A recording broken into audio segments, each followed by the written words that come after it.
Welcome, everyone.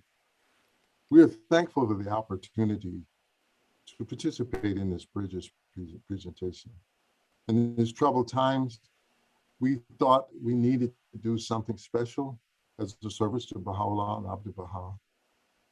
And this special contribution we'll make through a project called Drumming Up a Conversation. One of our team members, Dr. Bileo, will begin.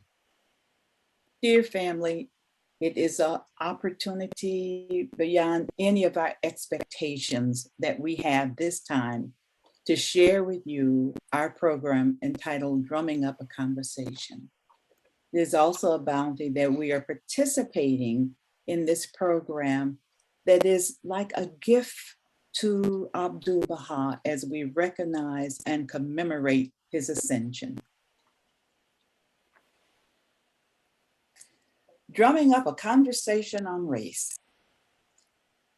This is a pilot program, and as it unfolds, it is important that those who are working to connect with vibrant African American communities gain experience and understanding through conversations that will build love and trust among the participants.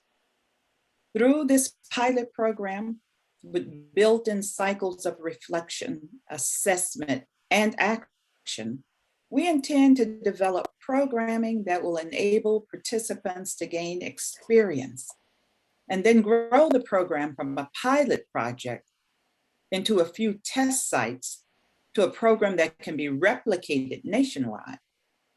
The ultimate purpose beyond preparing our communities to have these conversations and to connect deeply with each other's lived experience is to attract masses of African Americans into the cause of Baha'u'llah. What would our world look like if we were able to see it through the lens of a movement toward the oneness of humankind? Would we feel the connection with the members of our worldwide family? Would we rejoice at our successes and weep at our losses? Would we bend our energies to create a world where every family member had the opportunity to access his/her potential, maximize their capacities, and reach for their highest good? Would we work together to build a society where the nobility of individuals was recognized and there was a commitment to build communities in which people yearned for diversity and worked toward creating a peaceful and just society?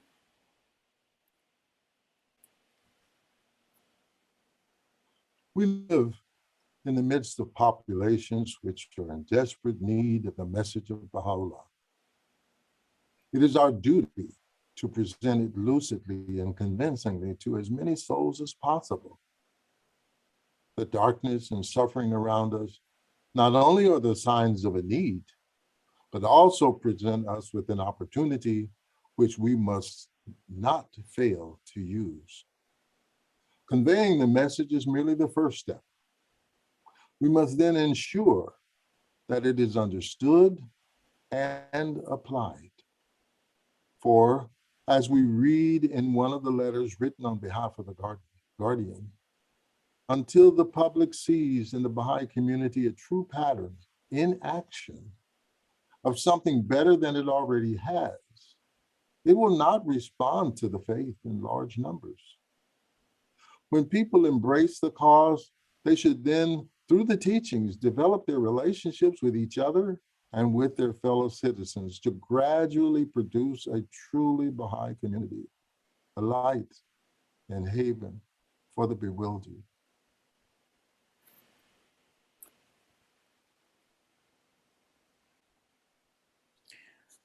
The growth of the Baha'i faith has for a number of years moved at a slow pace, particularly when looking at the number of enrollments of African Americans into this transformative faith. This issue is a bit perplexing given the world embracing healing message of Baha'u'llah.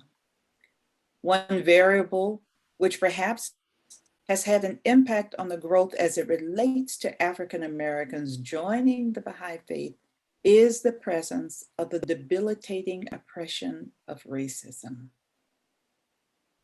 We realize that the faith of enslaved African American peoples did not begin with an introduction to Christianity. In fact, many were Muslims. African peoples have always carried with them a belief and hope of the future through their trust in God for a better day. In this day, Baha'u'llah has given people of African descent a special station as the pupil of the eye, through which the light of the Spirit shineth forth.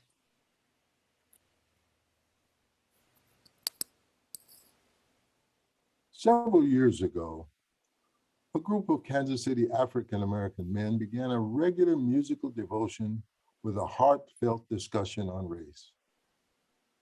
In 2014, after the death of Michael Brown in Ferguson, the Friends in St. Louis area also began to meet to address the tragedy of individual and systematic racism. Eventually, the Kansas City group traveled to St. Louis, where white, Black, and Persian Baha'is and their friends were eager to experience this process. We were emboldened after receiving a letter from our National Spiritual Assembly dated September 7, 2014, said, quote, "Witnessing injustice, fair-minded people feel compelled to take action. How much more should this be true for the community of the Most Great Name? We who have recognized the Promised One, whose purpose is to unite all the human family in a peaceful and just world civilization. Surely we, of all people, cannot afford to stay silent or aloof." Both communities of Kansas City and St. Louis continued to meet. Lawrence, Kansas has also developed an active group. We consulted on the best way to deepen our awareness of the history of anti-Blackness and learn ways to address racism within the Baha'i community and in the worldwide to effectively reach receptive African Americans with the healing message of the Blessed Beauty. In November 2019, 11 Baha'is made a pilgrimage to Israel to beseech God for the success of our intentions at the threshold of the shrine of Baha'u'llah. We prayed fervently for assistance in our teaching efforts to attract multitudes of African Americans to embrace the cause of Baha'u'llah. It was through that life-changing experience that drumming up a conversation on race has now developed into this grassroots effort to assist in the transformational process of healing our most vital and challenging issue of racism.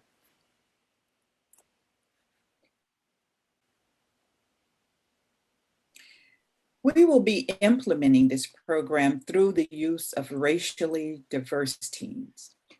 In order for our teams to be effective, it is vital that we develop our awareness of the different aspects of African American communities, such as knowledge of culture, customs, values, goals, and programs that each community strives to accomplish in their neighborhoods. We come with the humble posture of learning and wanting to be of service. We have to be cognizant of the daily injustices experienced by African Americans. Additionally, it is paramount to understand that African American communities are not monolithic and certainly vary in complexities.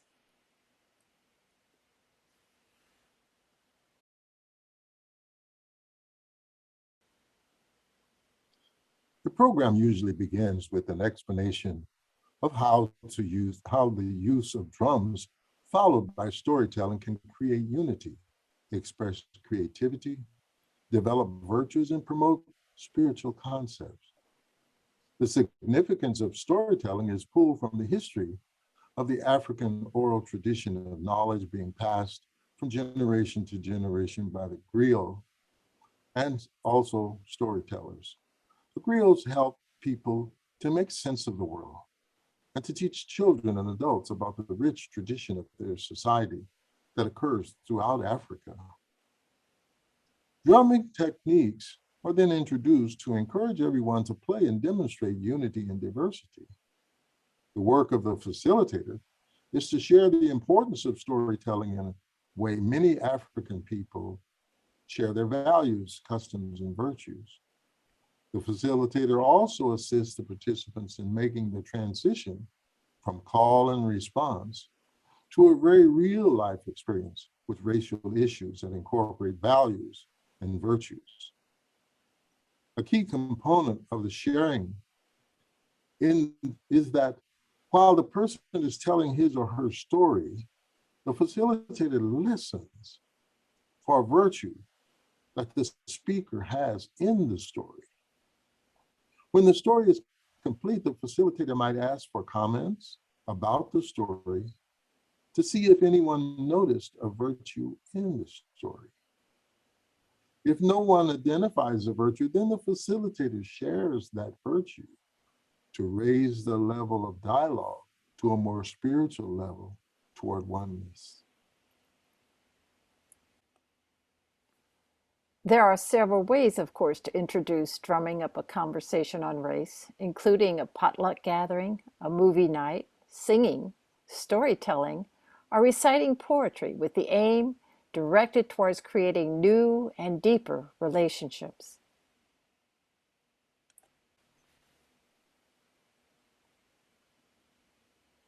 Because of the Baha'i teachings on racial harmony, it is no surprise that many African Americans have become attracted to them and have attended Baha'i spiritual meetings in the past.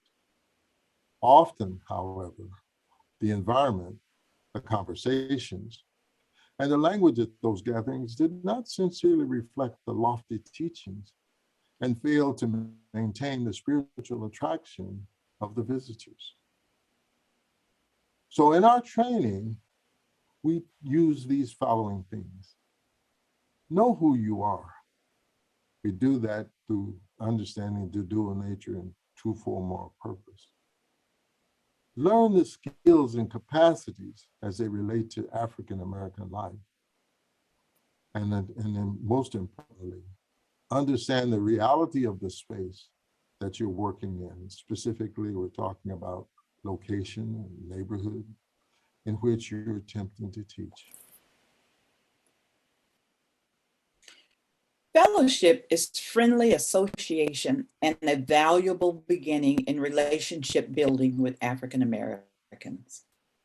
During the conversation and fellowship, the facilitator operates at a heightened state of awareness as she or he does the following. First of all, listen for the hopes and goals of individuals to improve their lives, environment, and community. Raise the level of dialogue through the reinforcement of a virtue recognized by the facilitator that the individual mentions during the discussion without it not being pointed out by the facilitator.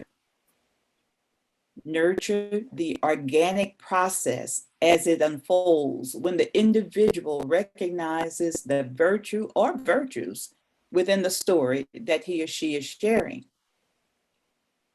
Then there is the authentic facilitation and the courageous sharing that is nurtured on the part of the participants by deeply listening to them as they share their feelings and thoughts about the virtue that is being discussed.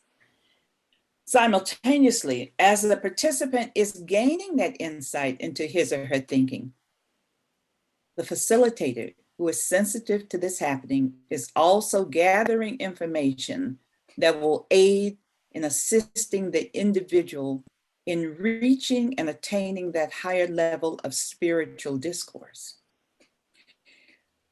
Ultimately, we are always heading towards unity and oneness as we converse. As you show support for their goal, hope, or dream, others in the group may also recognize this support and will understand and welcome your willingness to assist them, to empower them in reaching their goal.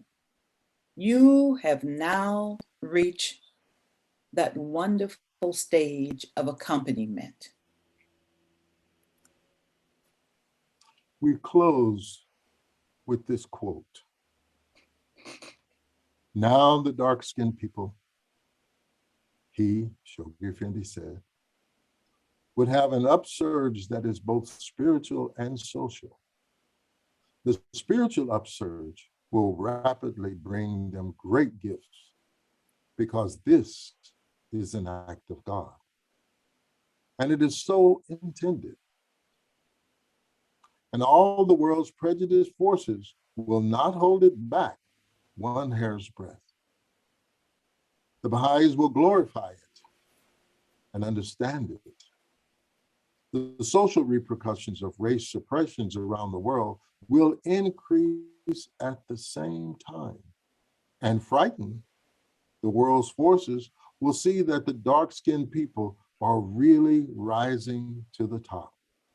A cream that has latent gifts only to be brought out by divine bounties.